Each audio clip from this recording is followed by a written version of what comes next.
I'm going to spend some time today talking about the chapter that I and then a former research assistant of mine named Natalie Kreitzer put together for this. And it covers some work we've been doing for thinking about how can we better attribute and kind of track and characterize landscape change in arid rangeland systems. And I'm going to be I've talked about all of this a lot in terms of the theoretical piece, but this is my first time going back and forth through the code. So hopefully everything will go smoothly with that and you will be able to follow me without too much jumping around between my slides and the API. And so what we're going to do today is I'll give a little overview of where we're going and some of the kind of prerequisite knowledge for jumping into this, and kind of point you to where you might be able to get some background if some of it ends up being a little bit over your head in terms of where you are yet. There are other resources in the book to get you there.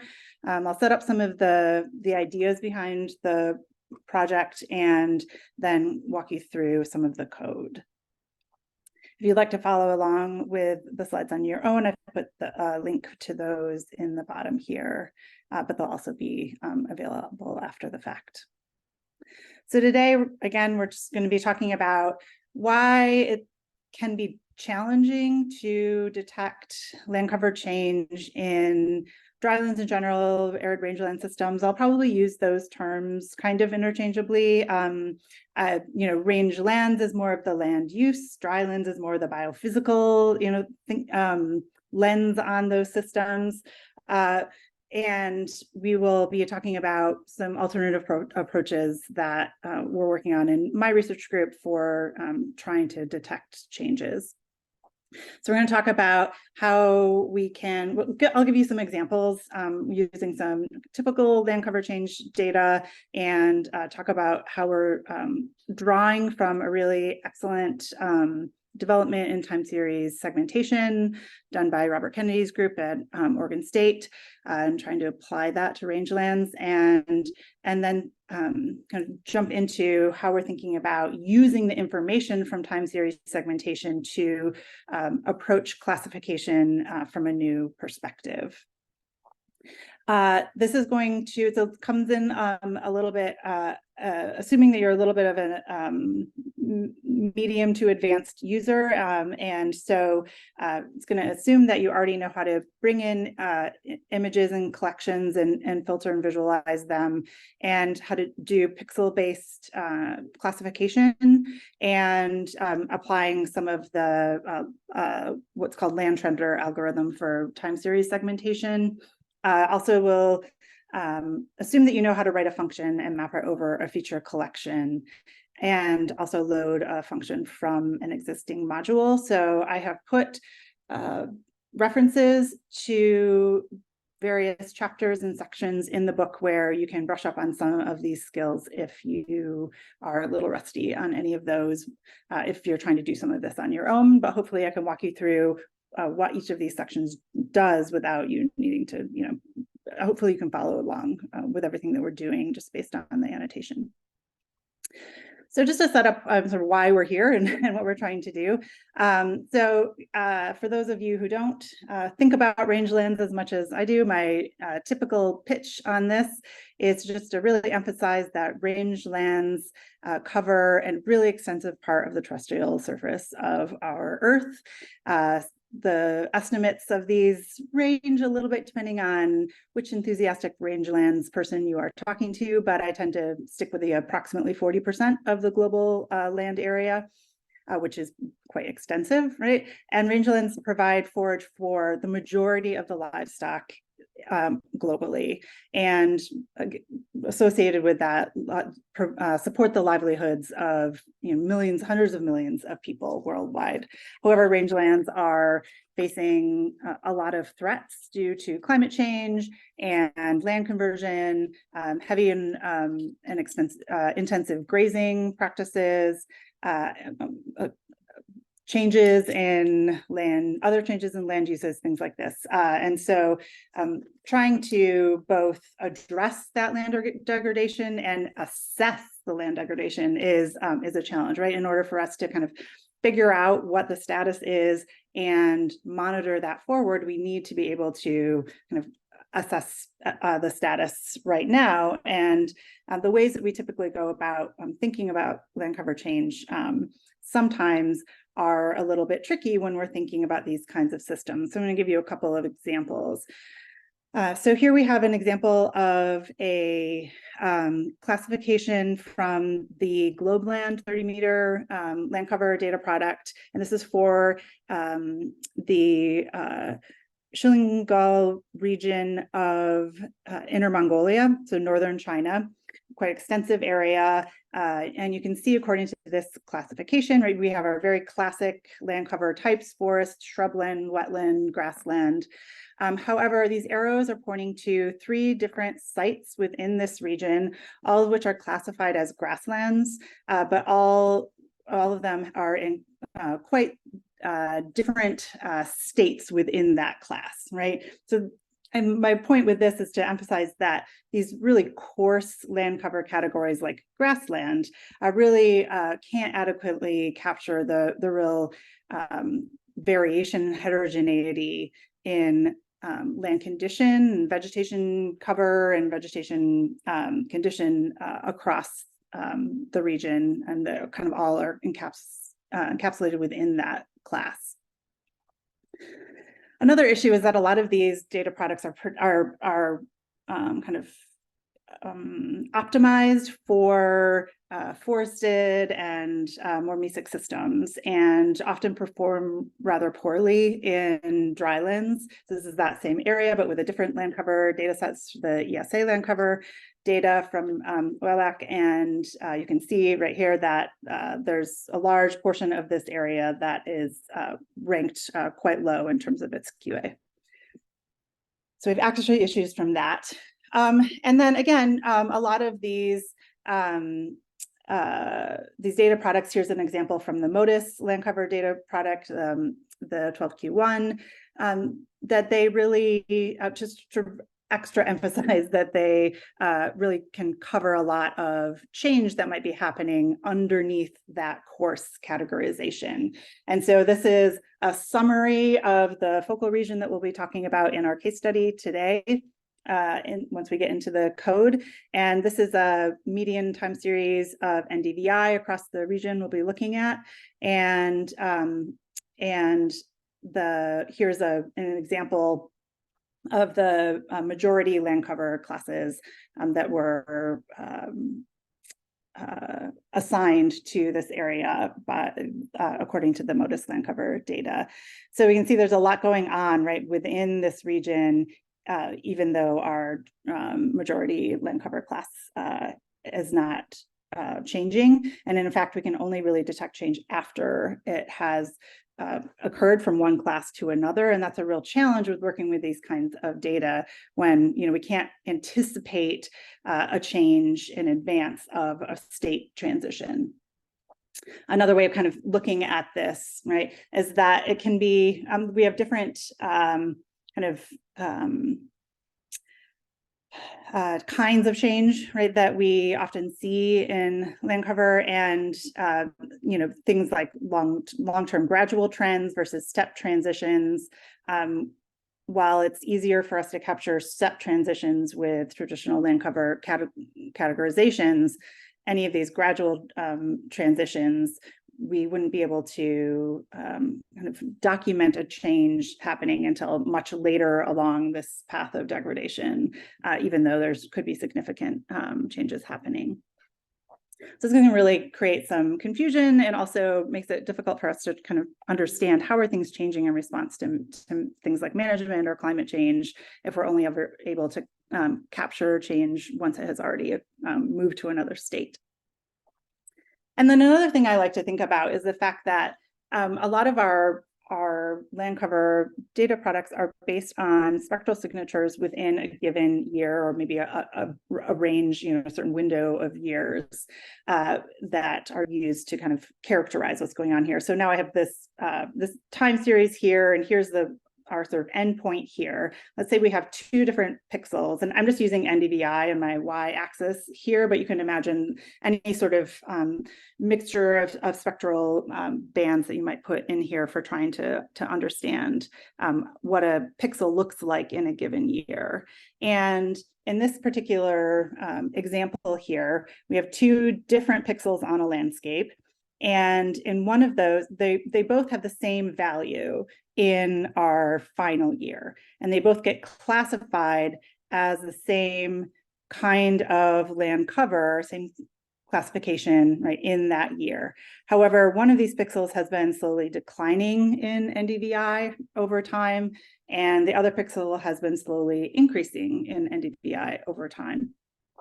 And so you can imagine, right, that the way that these two pixels might respond to a drought or intensive grazing or release from grazing, any sort of management changes after this year, it might be different because they're arriving at this point with a different history, right? One's been kind of degrading over time, the other one potentially recovering over time. And so, that might help us to understand, the future resilience of any of these sites if we have a better understanding of their history. But right now, we're just kind of basing our classifications on these endpoint snapshots. That doesn't allow us to take advantage of any of this prior information.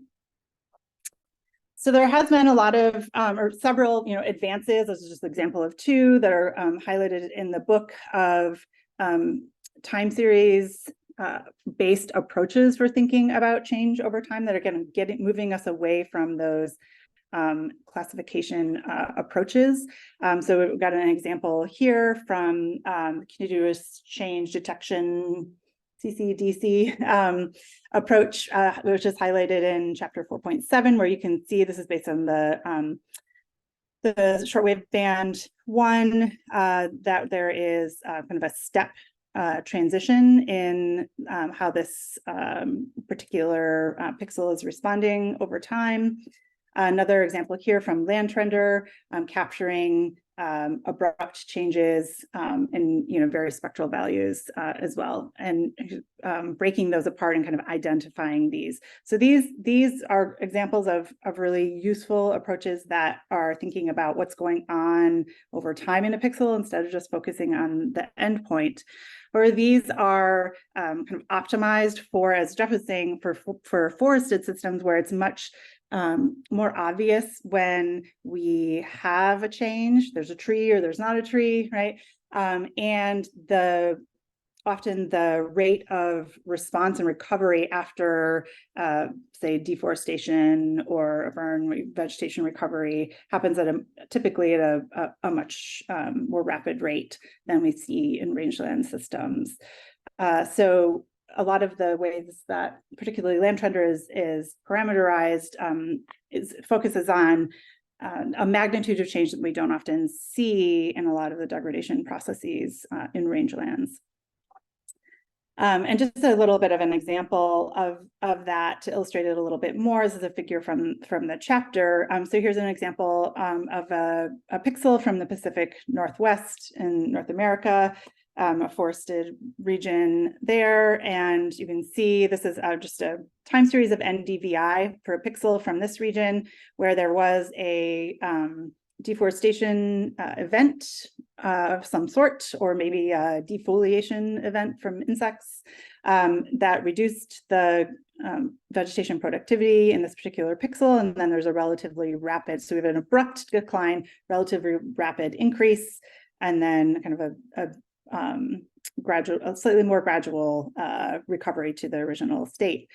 And then I'm just contrasting this with two different areas from our focal region that we'll look at today, where we have slightly, an example in some shrubland systems where we have a little bit of steps in terms of changes, but our recovery rates are much, much slower. And similarly, in some of the duneland systems where we have a very low productivity in general, and our rates of degradation and recovery are much more prolonged over time. So things kind of look a lot different, right? This change here versus this change over time. But we got thinking like, well, maybe there still is information, right, in those time series that we could use, even if they we're not trying to track these single abrupt changes. Maybe we can pull some information out of the time series of these pixels and use that to help us understand, what are the different ways that pixels are changing? And can we start to attribute those to different kinds of land degradation and recovery kind of archetypes that we see on the landscape? So that was kind of our starting point, was thinking about what could we, how could we think about approaching this and characterizing these time series of the pixels in rangelands. And so that's sort of our starting point. And I'm just got this slide here to remind me to give you a heads up that we need to open up the repository in Earth Engine if you'd like to follow along with that. And I'll leave this link up here for a second. Hopefully you've brought it up already on your own screens. And we're going to be going to, within the book, under Part A, Applications, A3, Terrestrial Applications, and A3.8, Detecting Land Cover Change in Rangelands. And we can go ahead and bring that up before I get going any more. And so you should see A through E checkpoints and then a supplemental script, which we probably won't get into today, but we'll go through all of these checkpoints here. So let's get started with checkpoint A here. And I'm going to go back to my slides just to walk you through a few things in terms of where we are going to be focusing today. So we're going to look at just a small example area where we've been doing some of this work in southeastern Inner Mongolia in a region known as the Horchin Sandylands, which is this whole region around in here. You can see lots of active dune lands. There's been a significant desertification due to overgrazing and lack or depletion of groundwater due to massive irrigation and land conversion. And this is within a region called the Naiman Banner. This is an outline of a broader study region that we're studying, but we're going to focus kind of on a central region here. And hopefully in your code checkpoint A has an opportunity for you to bring up that focal area. And in addition to that, we're going to pull up examples of a couple of land cover data sets just to see how this region is classified according to these kind of classic data sets. So, so we brought in our AOI, which should be added as an asset for you, and you should be able to access that. We're adding in the MODIS land cover data here. I'm going to select type 1, which is the IGBP classification. We're going to, and then add essentially a year band to this, so they'll be able to select out some year information to attribute to it out of the system index so that we can call that more efficiently. And then I just picked a couple of example years for us to view because I wanted to show you how this area changes over time according to this data set. And it also included the world cover data from the ESA, and this is for 2020 as well. So if you run all of this, let me turn these on, turn them off. So we don't have a legend in here, but I'll pop over to my my slides in a second. But my main point here is to show you that as we go from 2001 to 2009 to 2016, we have some variation in the location. These are some of the barren and shrub classes here, but this is all essentially classified as grassy shrublands in here, and that we have very little change in that over the extent of our time series here. Our land cover, or ESA land cover data set essentially has the same three categories that are classed in the MODIS data. We've got grasslands, shrublands, and barren land, which is all of this duneland area over here that's classified as gray in this image.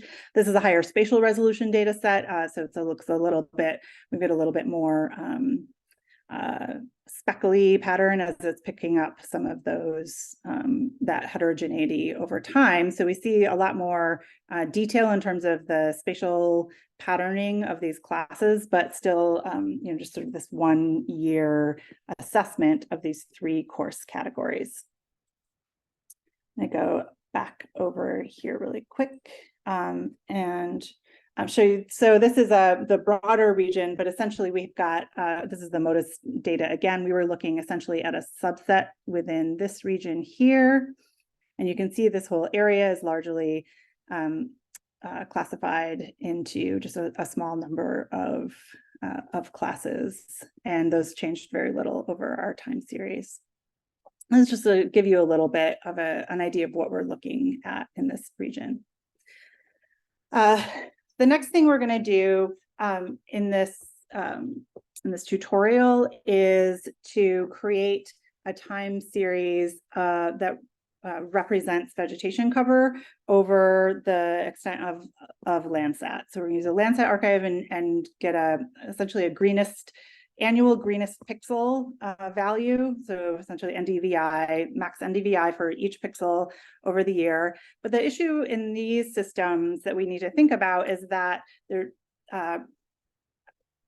greenness productivity is very highly correlated with precipitation. And so often if we only look at variation in NDVI, something like NDVI over time, what we're really seeing mostly is interannual variation in precipitation. So the first thing we need to do with this data set is actually remove the effect of precipitation on the vegetation greenness and the observed greenness, or NDVI.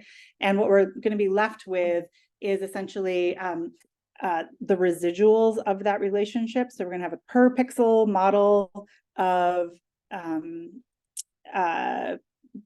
essentially a regression between NDVI and precipitation. We're going to take the residuals of that for every pixel and every year. And then essentially what we're looking at in our residual greenness time series is the relative amount of greenness after accounting for how moist or dry the system was in that particular year. So based on that amount of precipitation, is this pixel in this year greener or browner, right, or less green than we would anticipate based on that relationship. And that is what we are going to then send to our time series segmentation in the following steps, just so to give you a heads up about where we're going. But I want to hop over to our checkpoint B first, just to show you what we're doing with this to get the time series that we send to Landtrender. So we're going to go to our, after the first checkpoint, checkpoint B is going to start around line 50. And we're going to bring in two assets that we generated for you, just so we could remove a lot of extra steps, but always happy to point folks to how we generated these. The precipitation is coming from chirps. And then this is essentially the, as I said, the max greenest pixel for every year. It's essentially max NDVI for every pixel derived from Landsat. And we have I was going to show you something on here, but I'm not sure that it is up. And from there, we can pick out and just visualize, some different years to see what the spatial variation in productivity was. Turn that one off. In a given year and see how that may have changed. So I just pulled 85, 99, and 2019 for us to view. And this is the observed maximum NDVI for a given year, and the relative values or the absolute values here we don't really need to think about. I'm interested more in showing you the spatial variation over time and kind of where we see relatively low versus high NDVI and how that is sort of changing over time. But again, this is also not taking into account how much precipitation occurred in that system in that year. And so you can see that, some of that might be driven by just that it was relatively dry in a particular year.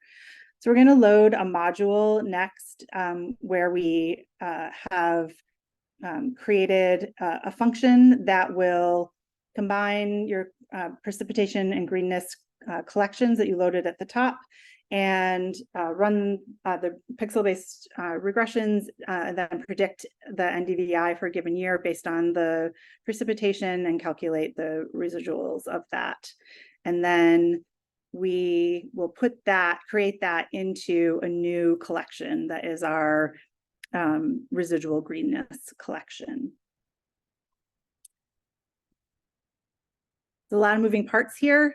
So I'm going, and I don't want to take everybody's entire day, so I'm going relatively quickly, but I am always happy to answer more questions after. I'll break after this one and then break after the next checkpoint as well. But our endpoint here is that we end up with a image collection of the residual greenness for a particular year. And I just wanted to show you how this varies just for 1 year. So I'm just pulling out 1985 here, and we can see that, some of the areas of relative greenness are pretty similar to the areas that were flagged in the observed NDVI, but we also see some other patterns happening as well. And so this is our relative greenness after accounting for precipitation. We have this for every year from 1985 to 2020 or 2019 in here.